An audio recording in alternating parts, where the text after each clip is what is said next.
because you married one and married one, had an affair with the other. Oh, you're so cruel, Mark. He's the man who sold over 150 million albums. His voice has been the soundtrack for our best days and our worst heartbreaks. But behind the blinding stadium lights and the lifetime of fame, what if Phil Collins has been telling one story all along? Today, at 74 years old, frail and fighting for his health, the story embedded in his music is coming into sharper focus. It's a story that suggests one woman, above all others, was the undisputed love of his life. This isn't just about a celebrity's past romances, this is about the emotional truth hidden in plain sight, the final chapter in the story of a man whose heart was always on his sleeve. And the real story behind his greatest songs might be more tragic than any of us ever imagined. Phil Collins isn't just a musician, he's a piece of our cultural history. If you were around in the 80s and 90s, you couldn't escape him. From that revolutionary drum fill in the air tonight, blasting from every car stereo, to the ballads that became the go-to for every slow dance, Collins was a giant. He started as the powerhouse drummer for the prog rock band Genesis, then reluctantly became their frontman, and eventually launched a solo career that made him one of the best-selling artists of all time.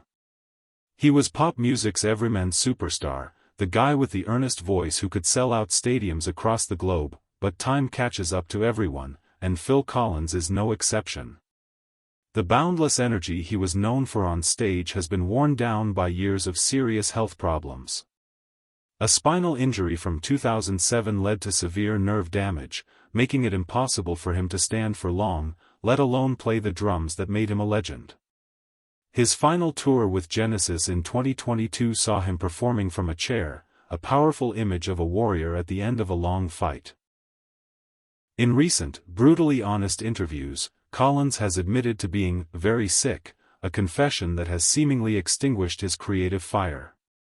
He talks about losing his hunger for making music, a sign that he's a man looking back, reflecting on the sprawling landscape of his life. It's from this place of raw honesty that a new understanding of his life's work is emerging.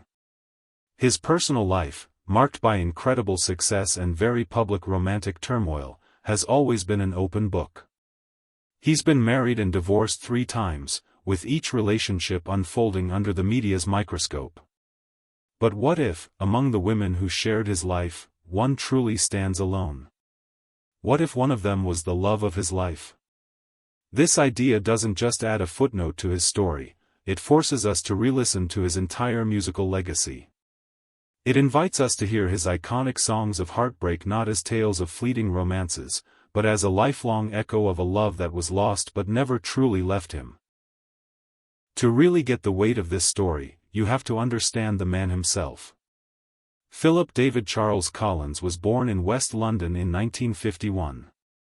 And funnily enough, his career didn't start with music, but with acting. He was a child actor, even playing the Artful Dodger in a West End production of Oliver. But drumming was his real obsession.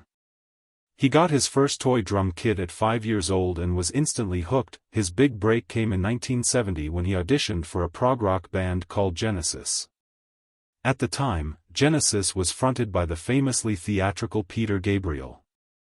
Collins, with his working-class humor, was a bit different, but behind the drums, he was an absolute monster. His bandmates were blown away by the power and precision he brought to their music. For 5 years, Collins was the engine room of Genesis, happy to be the cheerful drummer in the back. Then, in 1975, Peter Gabriel left the band to go solo, a move many thought would be the end of Genesis.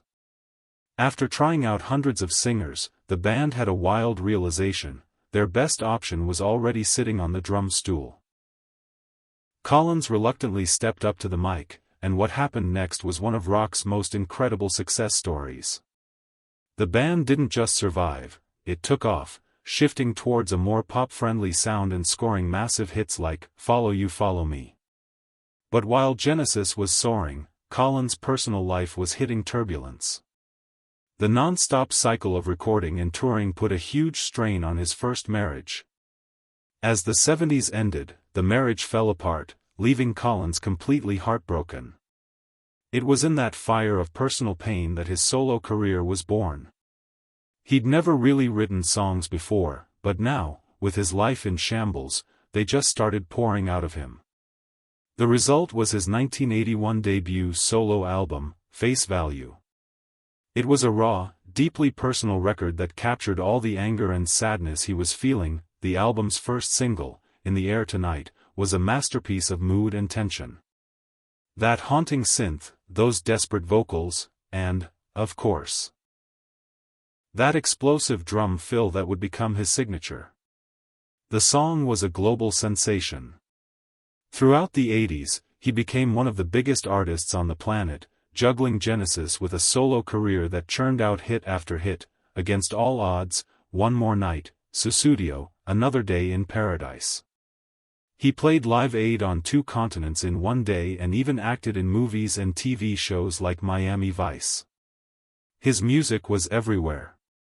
But beneath the surface of the cheerful pop star, the emotional wounds that had kicked off his solo career were still there, feeding the very art that made him a household name. Phil Collins' music has always been a direct reflection of his heart. His 3 marriages, each ending in a messy, public divorce, didn't just shape his life, they gave him the raw material for his most powerful songs. To understand the theory of his one great love, we have to look at these relationships, a story of love, fame, and heartbreak that started with a childhood sweetheart. The story of the woman many believe was the true love of his life begins long before the fame. Her name is Andrea Bertarelli.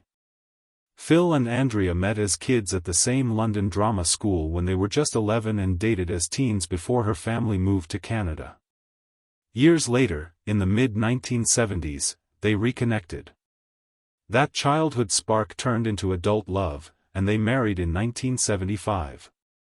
Collins also adopted Bertarelli's daughter, Jolie, and they had a son, Simon, but the pressures of Collins' booming career started to build. After Peter Gabriel left Genesis, Collins was thrown into the spotlight, and the band's schedule became brutal. According to Bertarelli, the man she married changed, his focus shifting from family to career. The marriage started to crack under the pressure, and they divorced in 1980. That split was creatively explosive for Collins. It sent him into a deep depression, but it also unlocked him as a songwriter. He poured all that pain and anger into his first solo album, Face Value. The album is a raw nerve, a diary set to music. Songs like If Leaving Me Is Easy and the iconic In the Air Tonight are direct results of this marital collapse. The album's massive success was, in a way, built on the wreckage of his first great love. Bertarelli has mostly stayed out of the spotlight, but years later she challenged Collins' telling of their story, stating that she divorced him for adultery. This complicated history, full of deep love and lasting pain, is the foundation for the theory of his one great love. In 1984, Collins married his second wife, Jill Tavelman. This was during the absolute peak of his solo career. They had a daughter together, the actress Lily Collins. On the surface, it looked like he'd found happiness. But his 1993 album, Both Sides, was another deeply confessional record about a marriage falling apart. He later admitted he knew writing those songs could end his relationship with Jill. The marriage did end, leading to a divorce in 1996 that was famously, and, as Collins insists, incorrectly, blamed on a divorce request sent by fax. His third and final marriage was to Oriane Sevi, a Swiss translator he met on tour. They married in 1999 and had 2 sons, Nicholas and Matthew. This relationship also ended in a high-profile divorce in 2008. In a surprising twist, they got back together in 2016, only for it to end again in a messy public battle in 2020. As of today, Phil Collins is not married. This long, painful history of love and loss is key. 3 marriages, 3 divorces, each leaving a scar and fueling another chapter in his musical autobiography. It's a life of romantic hope and repeated heartbreak. And this pattern is what makes the idea of one true love so powerful. To single out one of these relationships is to suggest that while other loves came and went, one has endured in his heart, a central flame around which all other stories have revolved. So, where is the confession? It wasn't in a single, dramatic announcement. It's not in a recent interview. The confession isn't something Phil Collins said out loud, it's been telling us for over 40 years through his music. It's a truth woven into the fabric of his most iconic songs. Think about it. At 74, physically frail but emotionally raw, the narrative of his art becomes clearer than ever. The climax of this story is the realization that his entire solo career might be one long, sprawling message. The confession is the music itself. It's the recurring theme of irreplaceable loss that starts with his first album and never really goes away. For decades, the world saw his divorces as separate dramas. But this interpretation connects them all back to a single point of origin, the end of his relationship with Andrea Bertarelli. It suggests that the raw pain that fueled his solo career wasn't just about one breakup, but about losing the person he considered his one true love. The success, the fame, the millions of records, it was all born from that initial, foundational heartbreak. This isn't just a fan theory, it's a rereading of his life's work. The confession is powerful because it comes at a time when he is physically at his weakest but his artistic legacy stands at its strongest.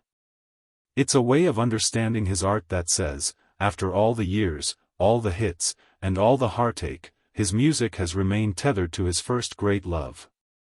It's a beautiful and heartbreaking idea, a final, public acknowledgement of a private truth he's been singing about for more than 40 years. Once you start thinking this way, you can't help but revisit his entire catalog with new ears. It's like finding a hidden key to songs you thought you knew. His body of work stops being a collection of stories about different heartbreaks and becomes a single epic about one enduring loss. Let's start with Face Value. We've always called it a divorce album. But with this lens, it's not just about a breakup, it's about losing the one. Listen to In the Air Tonight again. It's a song seething with the anger of a man whose world has just been torn apart.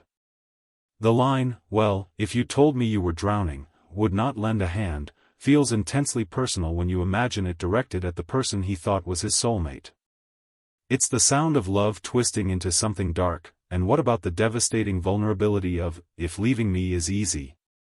The lyrics, "I could have saved our love, but I was blind," aren't the words of someone moving on. They're the words of a man in shock, fighting a loss he feels is just fundamentally wrong. The song becomes a tragic lament for a future that was ripped away. This theme doesn't just stop with Face Value. It echoes through his later work. Even a song like Against All Odds, Take a Look at Me Now, though written for a movie, fits perfectly. Take a look at me now, 'cause there's just an empty space / and you coming back to me is against all odds / and that's what I've got to face. It's the perfect summary of hopeless longing. His entire career can be seen through this lens, a man who achieves more success than he could ever imagine, yet is haunted by the ghost of a lost love. All the fame and money could never fill the empty space she left behind. This idea also casts his current situation in a new light. His physical decline feels even more poignant. In a recent interview, he talked about having no drive to create new music, saying, "I keep thinking I should go downstairs to the studio and see what happens. But I'm not hungry for it anymore. The thing is, I've been sick, I mean very sick." It's as if the creative well that was fed for so long by that river of romantic pain has finally run dry. Or maybe, after 40 years of singing about it, he's finally said all he needs to say. We've journeyed through Phil Collins' life, his loves, and his music, looking at it all through this powerful new lens. It's a story about love, loss, and regret, themes we can all relate to. But I want to know what you think. What's your favorite Phil Collins song, and does hearing this story change how you listen to it? Do you think his music tells a story of one lifelong love, or is it something else? Let me know your thoughts and your favorite songs in the comments below. I'd love to hear your take on this incredible story. And if you've enjoyed this deep dive into the heart of a music legend, make sure to like and subscribe for more stories behind the music. The story of Phil Collins is a modern-day epic. It's a tale of a young drummer who became an accidental frontman and then a global superstar against all odds. But as the lights dim, we're left with a more human story. It's the story of a man looking back from the age of 74, dealing with his health, his past, and what it all means. The idea that his first wife, Andrea Bertarelli, was the singular love of his life, a story told through his music, is the emotional core of that tale. It's a testament to the power of first love and the long shadow that loss can cast. It reframes his greatest triumphs not as celebrations of success, but as the results of a deep and lasting heartbreak. The man who seemed to have it all was, in his own way, always searching for something he could never get back. This doesn't take away from his achievements, it makes them deeper. In the end, Phil Collins' legacy is more complex than we might have thought. He'll be remembered for the iconic drum fills, the massive hits, and a voice that could make you feel joy and sadness at the same time. But maybe his greatest gift was his raw, emotional honesty. He was never afraid to put his heart on the line for the world to see, turning his personal pain into universal art. He reminded us that behind every great artist is a human heart, with its own stories of love and loss. And in the story of Phil Collins, it seems the greatest love song he ever wrote was the one he lived every day. A silent, lifelong tribute to the one that got away.